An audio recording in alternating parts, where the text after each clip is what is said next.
3월 29일 오늘의 말씀은 누가복음 22장 39절에서 53절입니다. 예수께서 나가사 습관을 따라 감람산에 가심에 제자들도 따라갔더니 그곳에 이르러 그들에게 이르시되 유혹에 빠지지 않게 기도하라 하시고 그들을 떠나 돌 던질 만큼 가서 무릎을 꿇고 기도하여 이르시되 아버지여 만일 아버지의 뜻이거든 이 잔을 내게서 옮기시옵소서. 그러나 내 원대로 마시옵고 아버지의 원대로 되기를 원하나이다 하시니 천사가 하늘로부터 예수께 나타나 힘을 더하더라. 예수께서 힘쓰고 애써 더욱 간절히 기도하시니 땀이 땅에 떨어지는 핏방울같이 되더라. 기도 후에 일어나 제자들에게 가서 슬픔으로 인하여 잠든 것을 보시고 이르시되 어찌하여 자느냐 시험에 들지 않게 일어나 기도하라 하시니라. 말씀하실 때에 한 무리가 오는데 열둘 중에 하나인 유다라 하는 자가 그들을 앞장서 와서 예수께 입을 맞추려고 가까이 하는지라.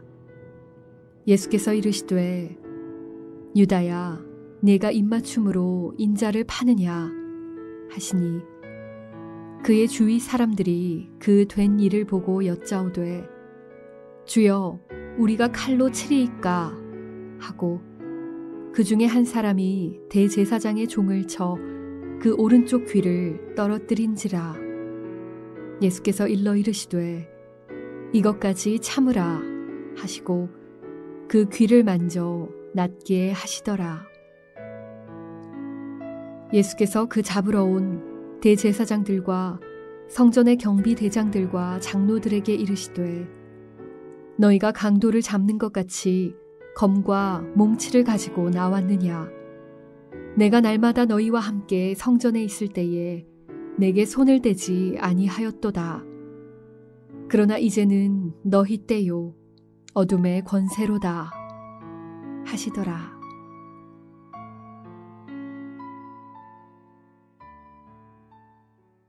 (3월 29일) 월요일 누가복음 22장 39절에서 53절까지의 말씀입니다. 오늘 본문은 기도하시는 예수님과 붙잡히시는 예수님의 이야기가 등장합니다. 앞서 시련의 시간을 예고하신 예수님은 자신의 고난을 기도로 준비하십니다. 제자들에게도 유혹을 대비해 기도하라고 이르십니다.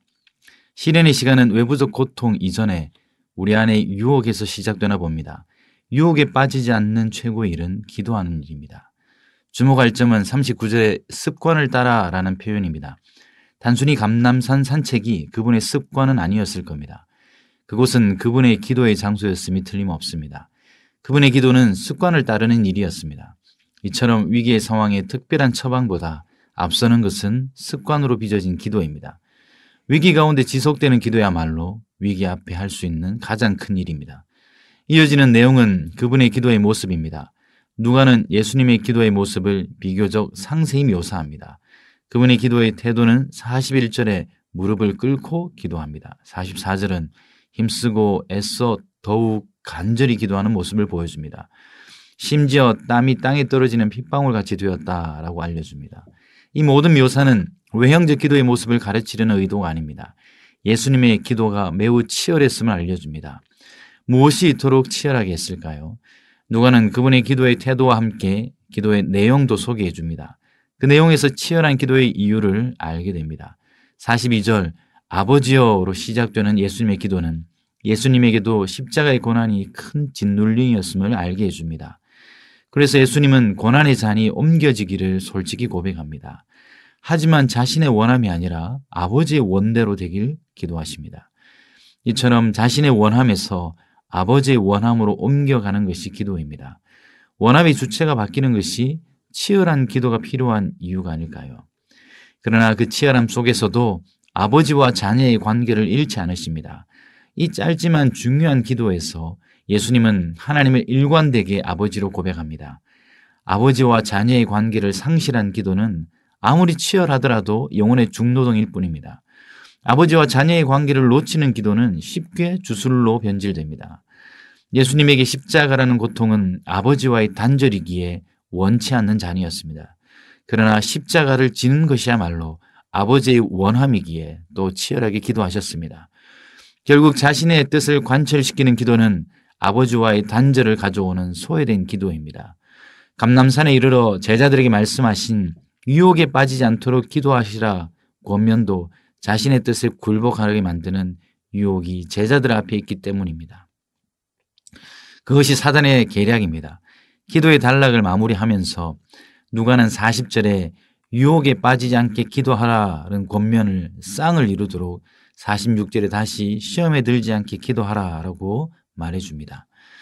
다음 장면은 예수님이 붙잡히는 장면입니다. 본격적인 시련의 시작입니다.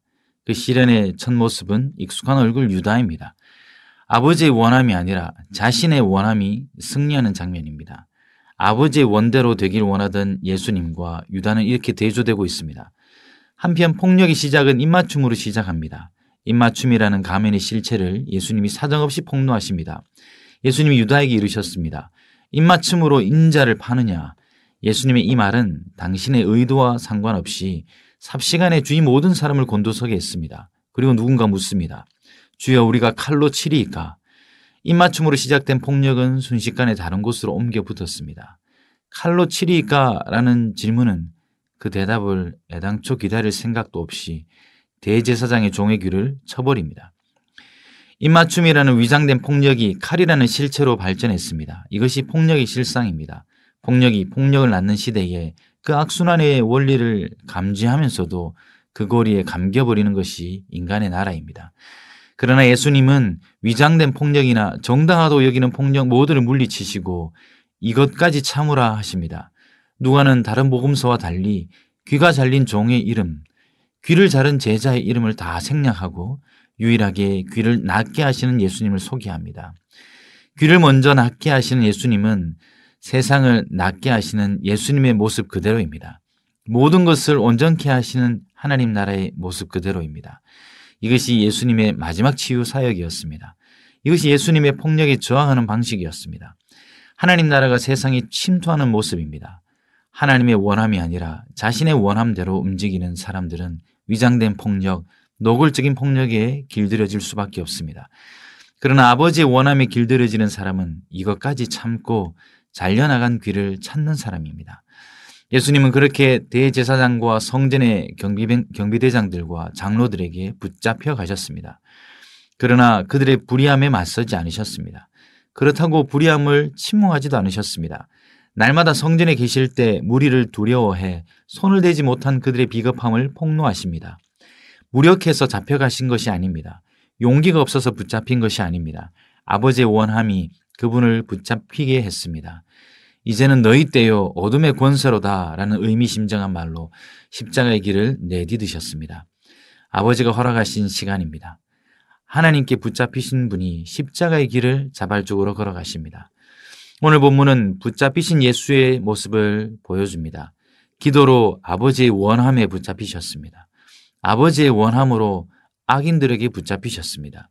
유혹의 시기, 시험의 시기야말로 기도가 필요한 시기입니다. 아무리 외부적인 고난이 밀려오더라도 내면이 기도로 울타리 채워져 있다면 문제 없습니다. 또한 기도가 치열한 시간이 필요합니다. 고난을 묵상할 때 고통이 떠오르기보다 치열한 기도가 먼저 떠올라야 합니다. 그 치열함은 아버지와 자녀의 관계에서 힘을 발휘합니다. 그때 친밀함을 잃지 않고 치열하게 기도할 수 있습니다.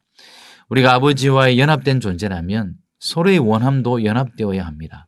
그 불일치가 기도의 치열함을 또한 요구하기도 합니다. 고난의 주간을 살아가면서 유혹과 시험을 위해 기도하는 제자가 됩시다. 유혹과 시험을 이겨내는 제자가 됩시다. 폭력이 일상이 되는 시대를 살아갑니다.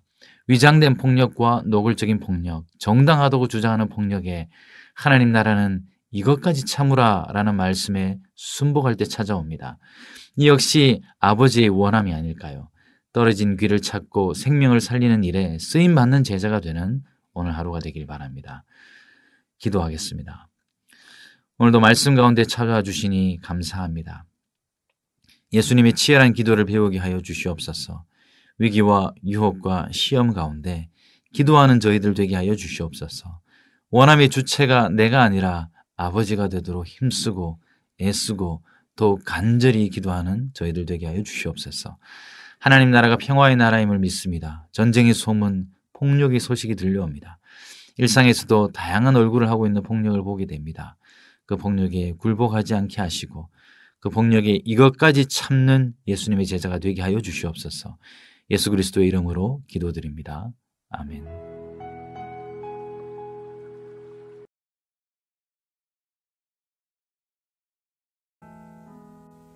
나는 죽었습니다. 제가 주인이 아니고 예수님이 저의 주인이십니다. 예수님은 십자가에서 죽으시고 부활하셨습니다. 부활하신 예수님을 가슴으로 만나서 따라가며 간증합니다. 사랑하는 가족과 함께 영광스러운 승리를 노래합니다. 나는 죽었습니다. 제가 주인이 아니고 예수님이 저의 주인이십니다. 예수님은 십자가에서 죽으시고 부활하셨습니다. 부활하신 예수님을 가슴으로 만나서 따라가며 간증합니다. 사랑하는 가족과 함께 영광스러운 승리를 노래합니다. 나는 죽었습니다. 제가 주인이 아니고 예수님이 저의 주인이십니다. 예수님은 십자가에서 죽으시고 부활하셨습니다. 부활하신 예수님을 가슴으로 만나서 따라가며 간증합니다. 사랑하는 가족과 함께 영광스러운 승리를 노래합니다. 나는 죽었습니다. 제가 주인이 아니고 예수님이 저의 주인이십니다. 예수님은 십자가에서 죽으시고 부활하셨습니다. 부활하신 예수님을 가슴으로 만나서 따라가며 간증합니다. 사랑하는 가족과 함께 영광스러운 승리를 노래합니다.